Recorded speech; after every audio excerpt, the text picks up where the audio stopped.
Assalamualaikum warahmatullahi wabarakatuh.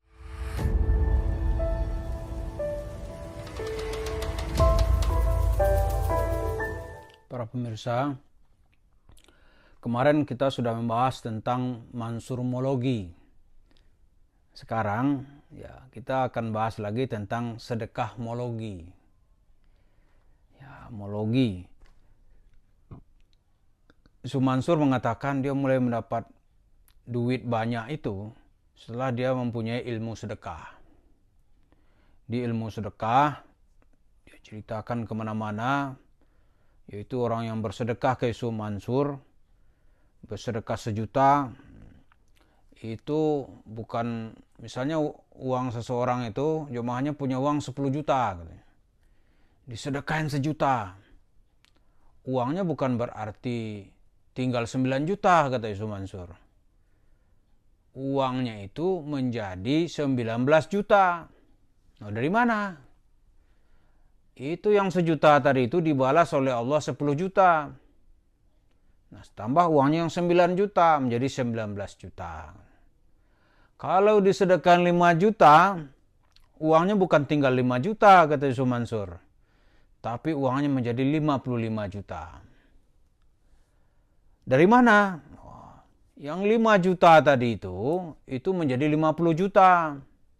Ditambah dengan uangnya tadi 5 juta yang tersisa menjadi 55 juta. Kalau disedekahi 9 juta, uangnya bukan tinggal 1 juta. Tapi menjadi 91 juta. Terus banyaklah orang yang terpengaruh. Wah, hebat benar ini. Dibacakanlah oleh Yusuf Mansur ayat gitu. Allah akan mengganti bi asra amsalihah dengan 10 kalinya gitu. Itu tanpa merujuk kepada satu kitab tafsir pun, tanpa merujuk kepada fakta-fakta yang ada di kenyataan sejarah, tapi diceritakan begitu dengan modal nekat. Malah Yusuf Mansur dengan naik lagi kepada halusinasi gitu. Itu seorang ibu yang bersedekah. Uangnya hanya tinggal 5.000, dia sedekahkan 5.000-5.000-nya. Uangnya bukan habis. Dia pergi ke pasar, dia belanja. Tahu-tahu sudah dibayarnya oleh malaikat. Ngeri kalau begini nih. Yang hebat lagi, uang itu, belanjaan tadi itu diantar oleh malaikat. Langsung dimasakin ke tempat makan sudah jadi. Tapi nggak ada yang bisa membuktikannya. Jadi cerita sedekahimologi itu sama seperti cerita mansurmologi. Amsyong, siapa yang mengikutinya, dia akan rugi. Mendengarkannya, dia akan sia-sia gitu. Sekarang ilmu sedekah itu ilmu mana? Secara epistemologi sedekah itu nggak bisa dibawa kepada kehadapan ilmiah gitu. Karena tidak ada contohnya dan tidak bisa dibuktikan. Kalau keadaan ilmiah gitu, orang kan bisa melihat dari sebuah tesis, ada antitesis, kemudian menjadi sintesis. Nah, lama-lama nanti, kalau dalam teori itu kan begitu yang disebut dengan teori ilmiah gitu. Ada, kita bawa persoalan itu tuh bisa dikaji secara ilmiah. Kalau ilmu sedekah, kata ilmu ya, namanya ilmu itu harus bisa dikaji sebagai sebuah epistemologi ilmu gitu. Tapi cerita Mansur hanya dia aja yang ngerti sendiri. Oh enggak tambah, anaknya 1. Maka dia bilang sedekah pagi-pagi, sore-sore dibalas. Coba dong sedekah, kawan-kawan kita kan banyak nih. Sedekahlah Firza, apa sama mana aja? Wirda. Itu kamu sedekah dong 100 juta. Pagi-pagi itu banyak sekali yang butuh itu. Kalau kamu yakin sore-sore akan dibalas, ya why not gitu. Cobalah, sekarang kan banyak masalah ini. Ekonomi yang belum bergerak seperti yang diharapkan. Pengangguran banyak terjadi. Kalau kamu sedekahkan 1 miliar, saya kira nggak ada orang nolak gitu. Sedekahkan 1 miliar pagi-pagi. Sore-sore dibalas oleh Allah. Kan enak itu. Tapi jangan gunakan ini untuk memperdaya orang, dalam tanda kutip ya, untuk menipu dan berhalusinasi gitu. Itu berbahaya. Maka cerita ilmu sedekah Yusuf Mansur sama dengan mansurmologi itu. Hanya ada dalam halusinasi dan cerita fiktif gitu. Nah, ini di akhir tahun 2022 ini kita perlu menyelesaikannya. Yang mana cerita-cerita ilmu sedekah itu? Katanya dipertahankan dalam gelar doktor di UIN. UIN mana? Judulnya mana? Nomor berapa? Registrasinya? Kan bisa kita lihat gitu. Terbitin dong dalam bentuk buku gitu. Kalau memang begitu cara Islam gitu, wah enak sekali menyelesaikan krisis ekonomi ini. Kan enak itu. Sedekah, negara ini nggak perlu menteri-menteri itu. Sedekah aja. Benar nggak? Sedekah. Sedekah misalnya nih, negara sedekah 1 triliun. Sebentar dibalas oleh Allah 10 triliun. Gitu. Devisa negara habisin gitu. Sebentar kemudian dibalas 10 kali lipat. Ya nggak perlu. Misalnya ada APBN. Nggak perlu gitu. Ini menunjukkan kebohongan cerita ilmu sedekah. Padahal kalau dalam sebuah ilmu, dia harus bisa dimanfaatkan oleh orang lain. Kecuali ya cerita yang lain-lain itu ilmu dukun, itu susah.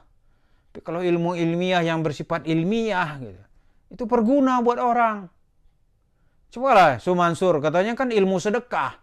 Dia penemu, coba bayangkan tuh. Saya menemukan ilmu sedekah. Gitu.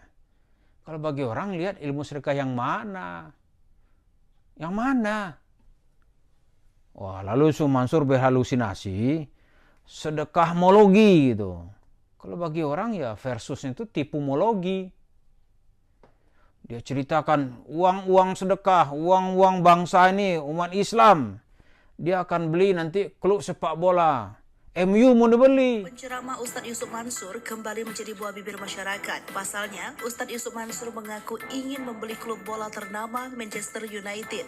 Hal tersebut disampaikan Ustadz Yusuf Mansur saat menjadi narasumber di podcast Dahlan Iskan. Tak sedikit masyarakat yang menyebut Ustadz Yusuf Mansur sedang berhalusinasi atau kerap disebut halu. Di media sosial Instagramnya pada Kamis 24 November 2022, Ustadz Yusuf Mansur menyampaikan pembelaan. Sebagai informasi, MU memang dikabarkan akan dijual oleh pemiliknya, keluarga Glazer. Keluarga tersebut diperkirakan akan menjualnya seharga 4 miliar hingga 4,5 miliar pound sterling, meski beberapa ada menyebutkannya lebih tinggi.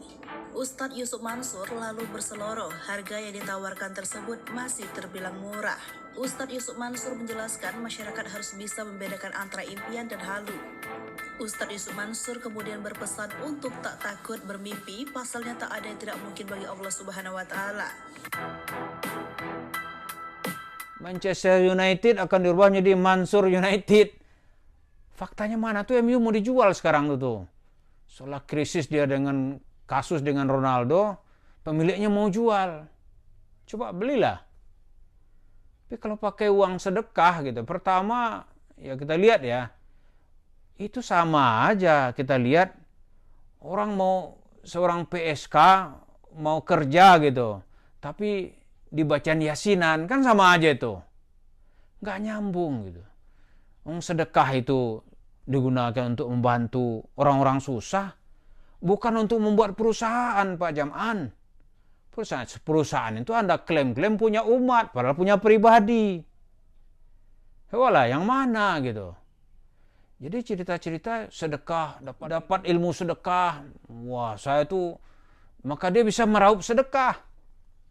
Iyalah, TKW di Hong Kong tuh dia berharap cuman dapat tambahan uang gitu. Dapat ridho Allah, dapat tambahan uang, nasibnya berubah. Kan itu yang dijual itu. Dijual lah, dia potong gaji, kata dia nih. Kan ada 90 ribu, mungkin ada 120 ribu tenaga kerja kita atau migran care kita di luar negeri gitu. Itu dipotong gajinya $10 setiap bulan. Kalau 50 ribu orang aja yang ikut, itu udah 50 miliar sebulan. Coba. Ya itu ya dapat lah. Tapi kan gak ada registrasi. Gak ada registrasi gitu. Ya bisa lah, itu kan uang nggak dianggap uang tidak bertuan gitu. Tapi apa begitu yang diajarkan oleh Islam gitu? Ini memalukan kita punya tokoh yang mengaku mengajarkan ajaran Islam, tapi membuat kerusakan di mana-mana. Gitu. Otak orang itu jadi rusak. Tafsir-tafsir menjadi seperti tumpukan sampah kalau begini. Dan orang nggak mungkin bisa menarik dakwah dengan cara-cara begini. Ilmu sedekah, begitu didekati, hilang. Ini tuh kan. Coba ketika digugat orang, ayo ke pengadilan. Dia kenal dengan orang. Kalau punya sedikit nurani saja, dia nggak akan mungkin mau melanjutkan. Ibu, mana uang ibu yang dulu? Kembalikan gitu. Ini enggak. Ayo ke pengadilan. Mana bukti? Aduh, susah kalau begini nih. Pengadilan akhirat tuh nanti juga ada buktinya. Ini yang kita lihat nih, ilmu sedekah. Padahal dalam kenyataannya itu hanya sebuah trik untuk mendapatkan uang masyarakat. Katanya ilmu gitu, tapi nggak bisa dibuka di dalam sebuah khazanah ilmu. Jadi janganlah agama ini kita perkosa terus, kita peralat, kita tunggangi hanya untuk mendapatkan uang yang dianggap oleh masyarakat ini dia sebagai seorang yang sukses. Tapi dengan cara yang diandalkan itu adalah sedekah masyarakat, kotak amal, tromol masjid. Dari situ dia bergerak gitu. Bukan dari dunia real. Ya, dia eksploitasi yang selama ini tidak terpikir oleh ulama melakukannya gitu. Dia eksploitasi di mana orang ini bisa tidak perlu berpikir lagi gitu. Bagaimana mengambil uangnya? Maka kalau ditanya, dari mana ada modalnya Pak Jamaan? Oh, ada banyak perusahaan. Ada usaha kosmetik anak saya. Kosmetik berapa sih? Berapa modal transaksi kosmetik berapa? Uang yang bisa sebanyak itu gitu. Apa bisa gitu? Dia nggak mau ngakui ini uang masyarakat, nggak mau ngakui. Maka kalau ada yang mengugat-ugat begini, waduh, Anda nggak ngerti dah, paling itu aja dia. Tapi di luar itu dia cari itu siapa itu yang ngomong begitu gitu. Ini hal yang terjadi. Jadi ilmu sedekah cerita Yusuf Mansur itu nasibnya sama lah dengan Mansur Mologi gitu. Dia orang yang percaya pasti bangkrut, orang yang mendengar pasti sia-sia, bertanya masalah agama ke Yusuf Mansur pasti hasilnya ngawur semua gitu. Karena agama itu bil adil lah, dengan dalil-dalil gitu. Ada logika-logika hukum sehingga sebuah keputusan hukum itu bisa diterapkan. Terima kasih. Assalamualaikum warahmatullahi wabarakatuh.